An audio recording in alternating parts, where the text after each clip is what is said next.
cuáles son los caminos a tomar ahora para los que más o menos estemos despiertos, cuáles son las recomendaciones para ir en contra de estas cosas, además de difundir información, no sé, lo que diga Dan. Yo promuevo acá el debate en nuestra ciudad, predico en el desierto, voy a algunas emisoras, hablo del tema indirectamente, pero muchas personas están despiertas. Lo que yo promuevo más son los debates en las universidades, porque la narrativa del cambio climático está tan fuerte en nuestras universidades acá, y también el enfoque de género, el enfoque de derechos y el enfoque de géneros.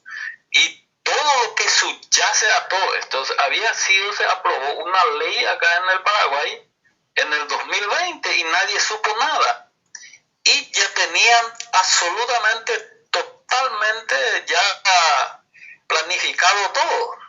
2 años después se supo eso, recién porque un sacerdote estuvo protestando sobre el caso, porque acá, por ejemplo, dejan a cargo de las ONG la patria potestad y del Estado.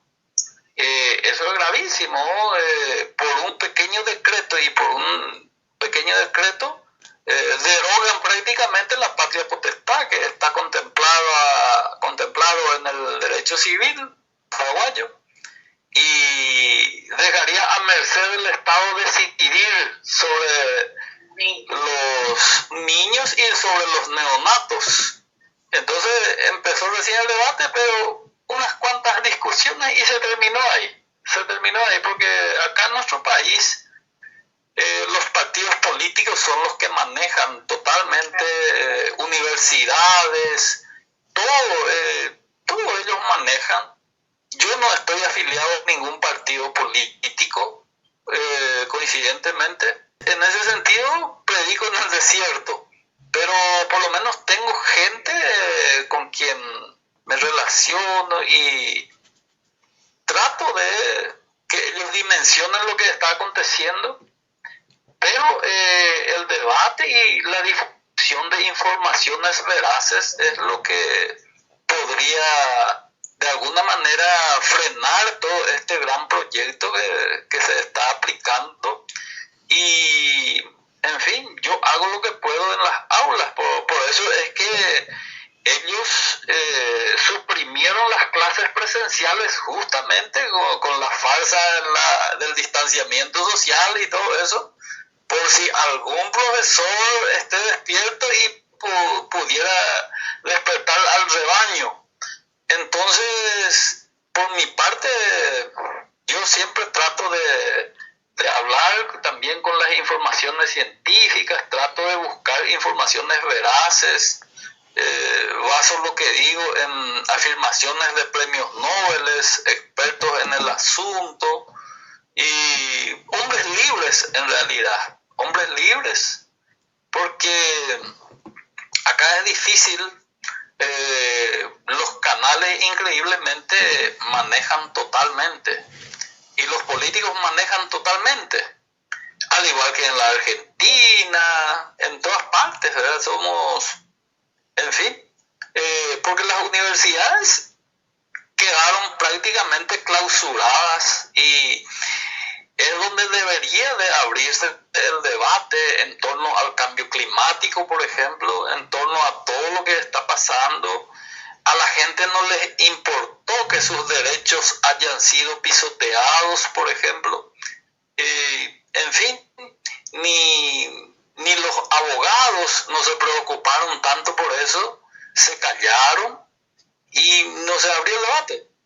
Pero es importante abrir el debate. No hay otra forma para combatir la falsedad. La falsedad y la mentira se combate solamente con la verdad, con el debate. En ese sentido, las universidades tendrían que tener las puertas abiertas, y no hay nada al respecto, no hay nada. Y hay universidades religiosas, universidades confesionales que admiten así el paquete completo de lo que viene de Roma. Entonces no hay discusión, se acepta el dogma y ya está.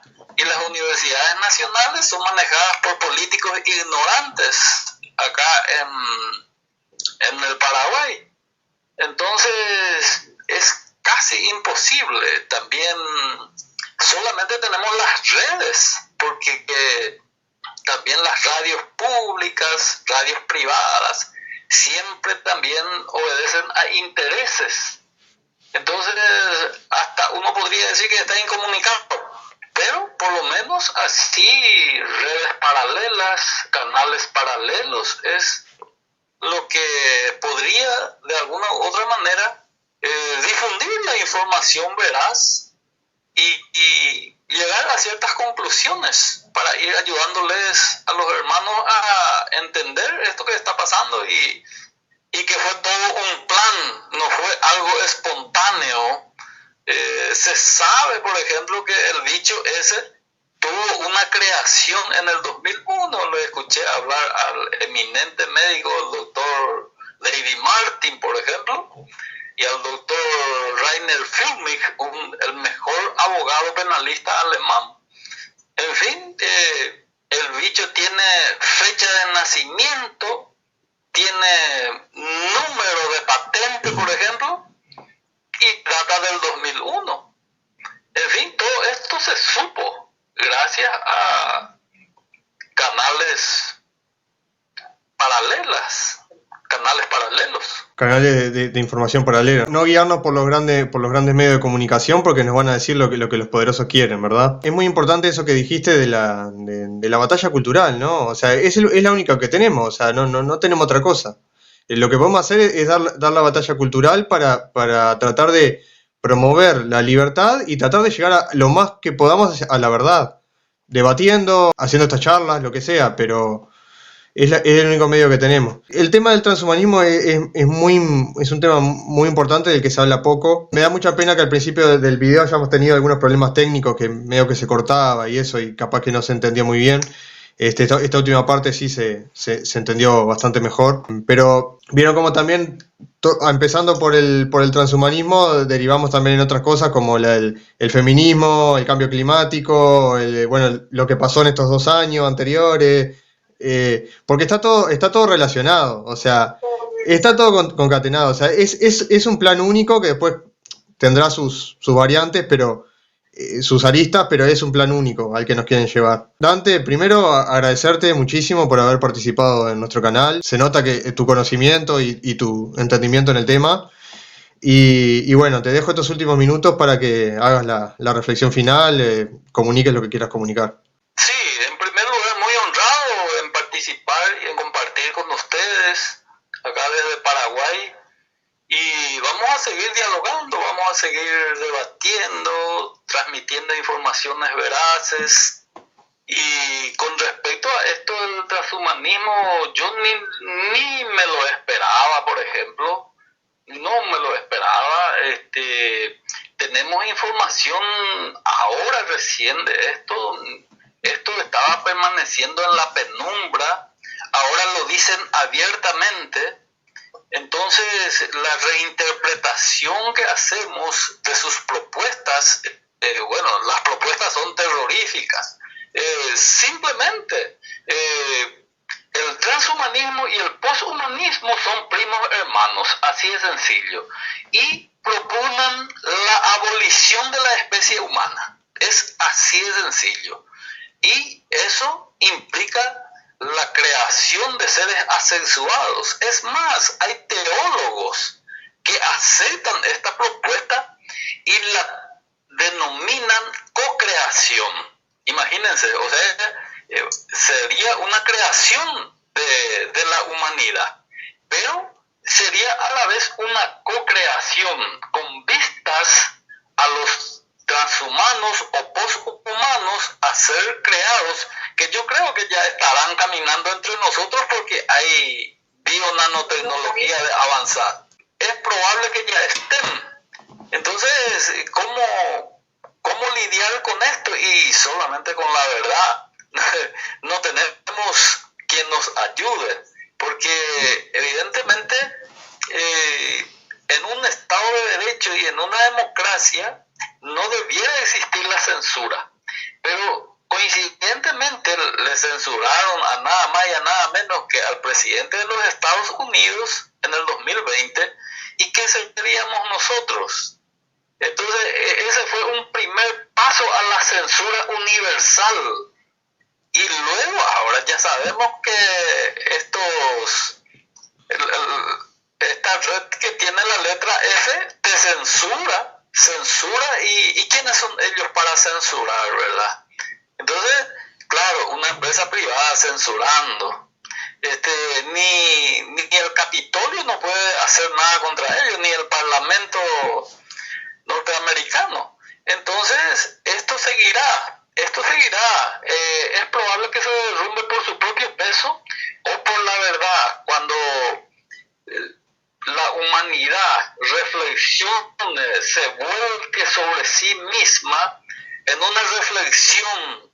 Es probable que se despierte y logremos reencauzar nuestra historia natural, nuestra historia que tiene un final de alguna u otra manera, digamos, con un final feliz, con tal de que cumplamos los ciclos biológicos de nacimiento, reproducción, muerte, que es algo inherente a todos los seres humanos. Entonces, salirse de ese esquema, como ellos están pretendiendo, por ejemplo, un hombre con 500 años, con una de las técnicas que esta española, la doctora María Blasco, ya hizo un experimento de la prolongación de los telómeros, por ejemplo, que causan el envejecimiento.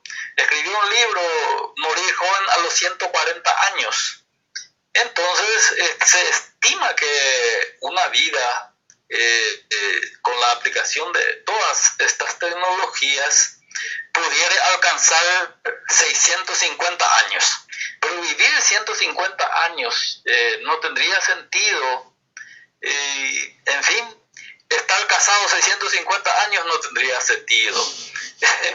Tener los mismos amigos 650 años no tendría sentido. Contar tantas historias. O sea, esta evolución que nosotros tenemos con una esperanza de vida entre 70, 80, 90 años, y los afortunados llegan a 100 años, yo digo que es un proceso maravilloso que de alguna manera marcaría nuestro paso por la humanidad y finalmente abandonar este plano. Y para los que creen en un misterio salvífico, seguramente estará por ahí esperando un cielo o un infierno, pero esa ya es otra historia, ¿verdad? Pero importante es desarrollarnos en este planeta y cumplir con nuestros ciclos biológicos y vitales. Y nada más, ¿verdad? Le agradezco mucho que me den este espacio para compartir con ustedes, y espero otro reencuentro en algún momento. Sí, sin duda, es un tema muy interesante que hay que seguir tratándolo. Dante, muchas gracias una vez más. Le mando saludos a Ranulfo, que te recomendó para la entrevista, así que le mando saludos al amigo Ranulfo. Gracias. Y bueno, se lo haré llegar. El contacto queda, así que estamos ahí al habla. Bueno, chao. Gracias, chao. Dante, un gusto. Chao, Nancy. Muchas gracias. Igualmente, Muchas gracias, Nancy. Igualmente digo, otro gusto. Gracias. ¿Qué te pareció, Nancy? Bueno, como siempre, nos deja más preguntas que respuestas y nos deja, por ende, el apetito de investigar y seguir buscando. Vivimos una realidad que ya sabemos que hace muchos años el avance de la ciencia, de la tecnología, es un hecho real. Respetar siempre la ética de la vida humana y del ser humano tal como es. Y bueno, estas corrientes maquiavélicas, estas mentes que juegan a ser Dios. Entonces, bueno, atentos a seguir investigando, creo que amerita seguir investigando en esto y seguir hablando del tema. Totalmente. Muy, muy interesante.